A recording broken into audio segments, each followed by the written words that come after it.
भरत जी की भक्ति के समुद्र के किनारे वशिष्ठ की बुद्धि अबला की तरह खड़ी हो गई। मुनि मति जिस बुद्धि के द्वारा अयोध्या के राज परिवार की समस्याओं को निपटा देते थे, जिस तपस्या और बुद्धि के बल पे इक्ष्वाक वंश के राजाओं की मृत्यु को टाल दिया, युगों का परिवर्तन कर दिया, आज वही वशिष्ठ जी महाराज की बुद्धि भरत रूपी भक्ति के समंदर के किनारे अबला की तरह खड़ी है। भरत, मेरी बुद्धि अबला हो गई। भरत, इस समंदर से मुझे पार कर दो, इस भक्ति रूपी समुद्र में मैं डूब रहा। भरत जी महाराज की भक्ति के समंदर को पार करने के लिए वशिष्ठ जी खड़े हो गए। गाचह पार जतन, कौन सा जतन है, कैसे पार कर हिय हेरा। अपनी तरफ जब ध्यान दिया तो यहां 3 विशेषण दिए गए। मांगत नाव, पहला विशेषण नाव, न बोहित, दूसरा बोहित, तीसरा बेरा। नाव है बुद्धि का उपमान, थोड़ा गहराई से ले। बोहित है नर्तन शरीर का उपमान, बोहित है वेद का उपमान, और बेरा है नर्तन का उपमान। केवट बुद्धि विद्या बड़ी नावा, बुद्धि है नाव का, नाव है बुद्धि है नाव का उपमान, या नाव है बुद्धि का उपमान। मांगत नाव न बोहित बेरा, और बोहित है वेद यानी विद्या का उपमान। आपसे मैं निवेदन करूं, और बेरा है शरीर का उपमान। भरत के भक्ति रूपी समुद्र में श्री वशिष्ठ जी की बुद्धि फेल हो गई, नर्तन डूबने लगा और उनकी विद्या गायब हो गई। तड़फड़ाने लगे, भरत मुझे बचा लो, मैं डूब रहा। ये भरत के भक्ति रूपी समुद्र में डूबने वाले अगर महापुरुष श्री वशिष्ठ हैं, तो आपसे मैं निवेदन करूं, मैं कल्याणपुर के श्रोताओं से हाथ जोड़ के पूछ रहा हूं, जिस समुद्र में भगवान श्री राम, भैया लक्ष्मण, गुरुदेव वशिष्ठ और हनुमान जैसे महापुरुष डूब गए, तो हम आप जीव महाराज क्या लगते हैं, क्यों न डूबेंगे, डूब जाए। उस चंद्रमा को, आकाश में उगने वाले चंद्रमा को गुरुदेव का बृहस्पति का श्राप लगा, लेकिन भरत रूपी चंद्रमा को श्राप नहीं, वरदान लगा। ध्यान देना, उस चंद्रमा के अंदर अमृत है, पूरन राम सुप्रेम पीयूखा। लेकिन प्यारे श्रोताओं, भरत रूपी चंद्रमा के हृदय में केवल अमृत नहीं, बल्कि राम प्रेमामृत है। राम जी का प्रेम का अमृत बसा है। अब जरा मिलाओ उस चंद्रमा के गुण, इस चंद्रमा के गुण मिलाओ थोड़ा सा। आकाश में जो चंद्रमा है उसका जन्म कहां से हुआ? जन्म सिंधु। उस चंद्रमा का जन्म समुद्र से हुआ, समुद्र मंथन के समय। आपसे मैं निवेदन करूंगा, उस चंद्रमा का जन्म समुद्र से हुआ, तो भरत रूपी चंद्रमा का जन्म कहां से हुआ? भरत रूपी चंद्रमा का जन्म भी समुद्र से ही हुआ। आचार्य जी, आप कहो कैसे बालकांड में चौपाइयां आई हैं, जब महिमा की व्याख्या की गई तो भगवान राम के जन्म के समय रिद्धि सिद्धि रूपी नदियां अयोध्या रूपी समुद्र की ओर चली आ रही। रिद्धि सिद्धि संपत्ति नदी सुहाई, उमग अवध अम्बुद कह धाई। जैसे संसार की सारी नदियां अंत में समुद्र में जाती हैं, ऐसे भगवान श्री राम और श्री भरतलाल जी के जन्म के समय रिद्धि सिद्धि रूपी नदियां अयोध्या रूपी समुद्र में आ गई। अम्बुद कहते समुद्र को। इसलिए अगर आकाश में उगने वाले चंद्रमा का जन्म समुद्र से हुआ तो भरत रूपी चंद्रमा का जन्म भी अयोध्या रूपी समुद्र से ही हुआ। जन्म सिंधु पुनि बंधु विष, उस चंद्रमा का भाई जहर है। बोलो भाई। श्री मणिरंभा वारुणी अमी शंख गजराज कल्पद्रुम ससधेनु धनु धनवंतर विश्वराज। उस चंद्रमा का भाई जहर है, जो आकाश में चंद्रमा है उसका भाई जहर है। तो भरत रूपी चंद्रमा का भाई क्या जहर है? बोलो। भरत रूपी चंद्रमा का भाई भी जहर है। आप कहो कैसे? भरत जी महाराज के एक भाई है लक्ष्मण, और लक्ष्मण जी के लिए परशुराम जी क्या कहते हैं राम जी से? मन मलिन तन सुंदर कैसे, बिसरस भरा कनक घट जैसे। ये लक्ष्मण बिल्कुल ऐसा लगता है जैसे सोने के कलश में जहर भर दिया हो।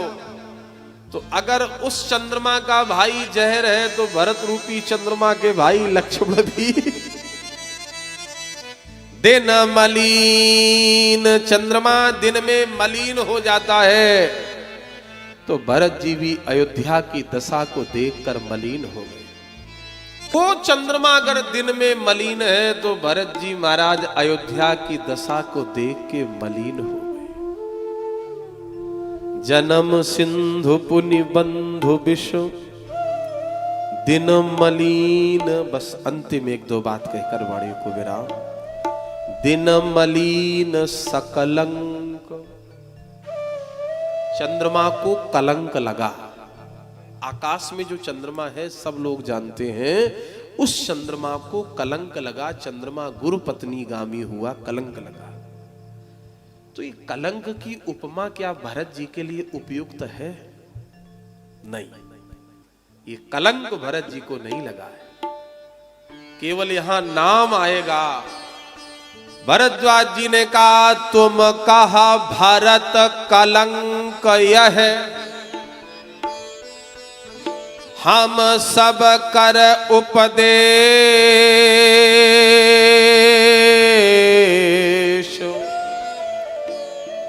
राम भगत रस सिद्ध हित, भाय है समहु गणेश।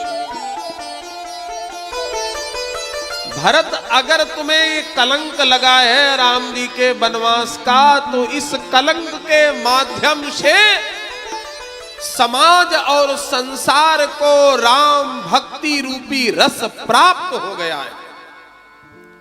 ये राम भक्ति रस क्या है? हमारे आचार्य जी रोज कहते हैं मिथिला रस, हमें कहते चित्रकूट रस। तो ये राम भक्ति का रस क्या है? जरा ध्यान देना। बुजुर्ग लोग बैठे हैं, चिकित्सा विज्ञान अब तो बहुत आगे हो गया। जिस समय महाराज चिकित्सा विज्ञान ये एलोपैथ नहीं था, होम्योपैथ नहीं था, आयुर्वेद था, तो शीत से पीड़ित व्यक्ति को रस चिकित्सा के द्वारा ठीक किया जाता था। आयुर्वेद में रस चिकित्सा है। कैसे? बोले जैसे फलों का रस है ना, ये रस चिकित्सा, फलों का रस पिलाओ रोगी ठीक हो जाए, तो रस चिकित्सा है कि नहीं? धातुओं में सोने को तपा करके उसकी भस्म बना के स्वर्ण भस्म, वो सोने का स्वर्ण का रस है जो भस्म के रूप है। रजत भस्म है, यानी उसका रजत का रस है जो भस्म के रूप है। आपसे मैं निवेदन करूं, जानकार लोग जानते हैं जब सोने की भस्म बनाई जाती है तो केवल सोने को नहीं तपाया जाता, उसके साथ पारे को तपाया जाता है। पारा जल जाता है, पारा के साथ जलने पर सोना भी तप जाता है, भस्म बन जाता है। तो भरद्वाज जी कहते हैं, भरत मेरा चंचल मन रूपी पारा मेरे पास था, लेकिन मुझे शुद्ध स्वर्ण की तलाश थी, जो तुम्हारे मिलने पर तलाश पूरी हो गई। तुम जैसा शुद्ध स्वर्ण और मुझ जैसा चंचल मन रूपी पारा, दोनों मिल के इस आग में तपेंगे तो राम भक्ति रूपी रस संसार को प्राप्त हो जाएगा, जिसकी सुबास और सुगंध के रूप में परिणति हो जाएगी। इसलिए राम भगत रस सिद्ध हित भाय समौ गणेश। घट ही बढ़ही बिरहिन दुखदाई।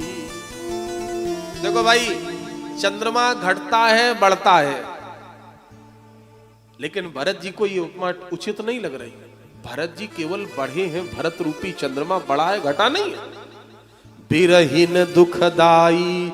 चंद्रमा दो लोगों को परेशान करता है। कौन कौन लोगों को? एक महिलाओं में, एक पुरुषों में। पुरुष में किसको पहला परेशान करता है? महिलाओं में किसको परेशान करता? ध्यान से सुनना माताओं। घट ही बढ़ही बिरहिन। चंद्रमा बिरहिणी स्त्री को दुखी करता है।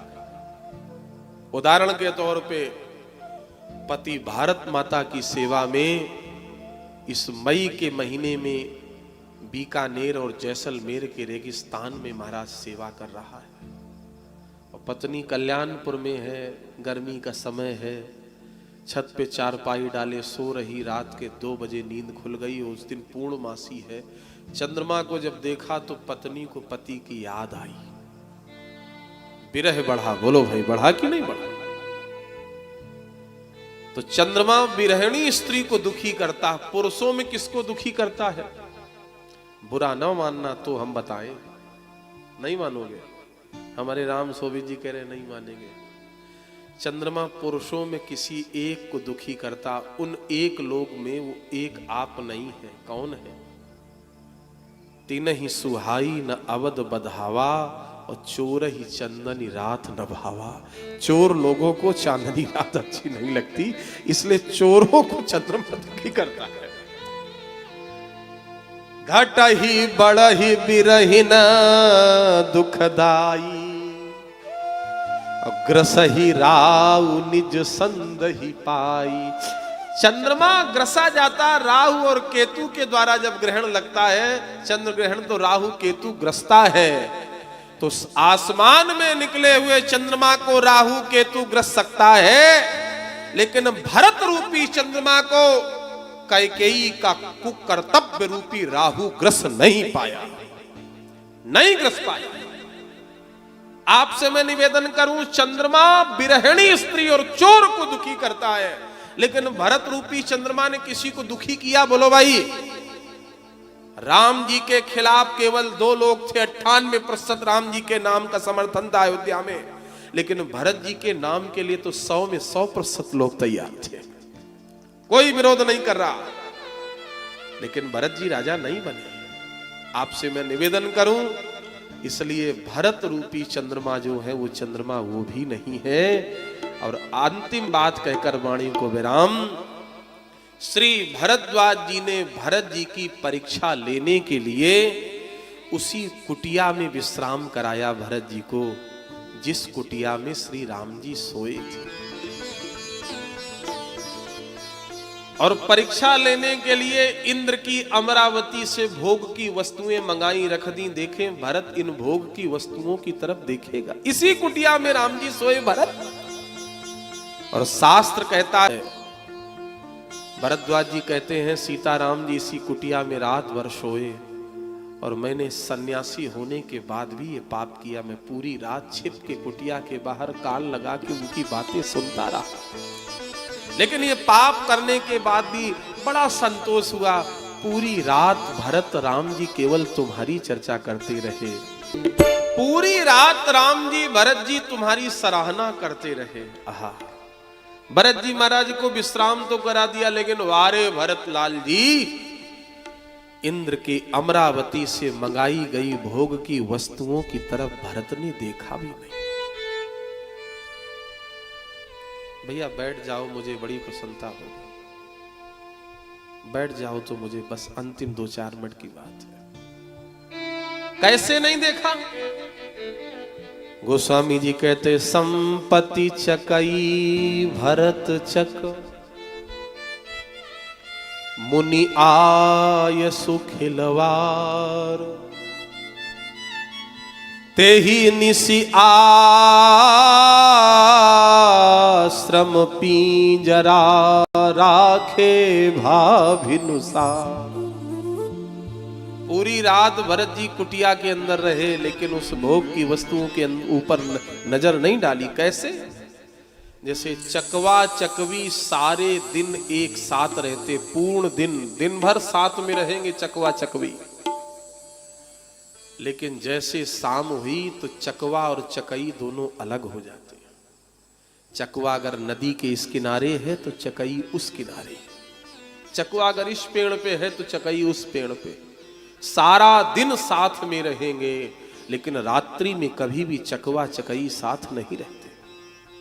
किसी कवि ने बड़ी प्यारी बात कही, रजनी आवत देख के चकई दीन्ही रोय। रजनी माने रात, रजनी आवत देख के चकई दीन्ही रोय। चलो पिया उस देश में जहां न रजनी हो। एक दिन कल्याणपुर के किसी लड़के को खेल सूझा और शाम के समय उसने चकवा और चकई को पकड़ लिया और एक पिंजड़े में बंद कर दिया। देखें कैसे साथ नहीं रहेंगे रात्रि में। रात के 2 बजे जब उसने जाके देखा पिंजड़े में, तो एक ही पिंजड़े में बंद होने के बाद भी चकवा और चकई एक दूसरे की तरफ पीठ किए, एक दूसरे को देख नहीं रहे, पीठ किए। सिद्धांत क्या है? संपत्ति चकई भरत चक। इंद्र के अमरावती का भोग अगर संपत्ति है, चकई है, तो अयोध्या के राज्य वैभव को त्यागने वाले श्री भरत जी चक है, चकवा है। जैसे वो चकवा चकई एक दूसरे को रात्रि में नहीं देख रहे, भरत जी पूरी रात्रि भर कुटिया में रहे, लेकिन उस भोग की वस्तुओं के ऊपर देखा नहीं, तरफ देखा भी नहीं। भैया, जिसको अयोध्या का भोग नहीं लजा पाया, उसको इंद्र की अमरावती का भोग क्या लजा पाएगा। आचार्य जी विराजमान हैं। रामचरितमानस में अगर भरत जी की प्रशंसा की जाए, वाल्मीकि रामायण में प्रशंसा की जाए, पद्म पुराण के पाताल खंड में प्रशंसा की जाए, संस्कृत रामायणकारों के द्वारा प्रशंसा की जाए, कवियों के द्वारा, साहित्यकारों के द्वारा गुणगान किया जाए, सामान्य बात है। श्रृंगार रस के समंदर में डूबे हुए महाकवि कालिदास, रघुवंश महाकाव्य में श्रृंगार रस के कालिदास जी श्रृंगार रस के कवि हैं। रघुवंश महाकाव्य में बड़ी प्यारी बात कहते, रामायण में सभी महान हैं, लेकिन 2 लोगों का कोई जोड़ नहीं। ये 2 लोगों की कोई तुलना नहीं हो सकती। कौन? बोले सीता जी की, ध्यान से सुनना, मिथिलांचल की पावन धरती, सीता जी की, दूसरी भरत जी की। सीता जी की कैसे तुलना नहीं की जा सकती? का सीता जी के समान चरण किसी के पास नहीं है। जो चरण सीता के पास है, वो चरण किसी के पास नहीं, और जो मस्तक भरत के पास है, ऐसा मस्तक किसी के पास। कैसे? बोले सीता का चरण वो चरण है जिसने करोड़ों करोड़ों करोड़ों कुबेर के खजाने को लजा जाने वाला साम्राज्ञी का पद ठुकरा दिया। गिड़गड़ाता रहा रावण, एक बार देख लो, लेकिन देखा तक नहीं। सीता का चरण वो चरण है जो लंका की महारानी का पद ठुकरा के आया है, और भरत का मस्तक वो मस्तक है जो अयोध्या के मुकुट को ठुकराया के आया है।